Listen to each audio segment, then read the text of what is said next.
জুলাইয়ের হত্যা মামলায় আওয়ামী লীগ সরকারের সাবেক উপদেষ্টা, মন্ত্রী, এমপি ও পুলিশ কর্মকর্তা সহ 7 জনকে বিভিন্ন মেয়াদে রিমান্ডে নেওয়ার আদেশ দিয়েছে আদালত। একই সাথে রাজধানীর বিভিন্ন থানার হত্যা ও হত্যা চেষ্টা মামলায় গ্রেপ্তার দেখানো হয়েছে 12 জনকে।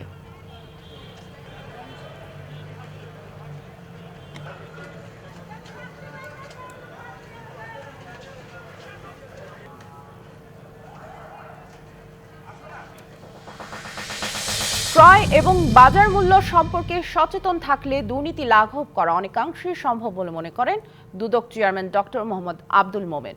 সকালে মুন্সিগঞ্জের গজারিয়ায় দুদক কর্মকর্তাদের সরকারি ক্রয় নীতি বিষয়ে 15 দিন ব্যাপী আবাসিক কর্মশালার উদ্বোধনী অনুষ্ঠানে তিনি এ মন্তব্য করেন।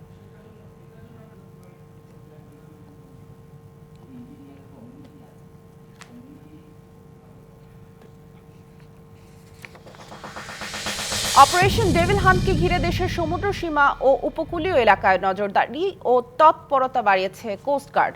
সকালে এক সংবাদ সম্মেলনে এ তথ্য জানায় কোস্টগার্ড। এছাড়া গত 2 মাসে উপকূলীয় এলাকাগুলোতে গোয়েন্দা তৎপরতা বাড়ানোর পাশাপাশি সার্বক্ষণিক টহল বাড়ানো হয়েছে।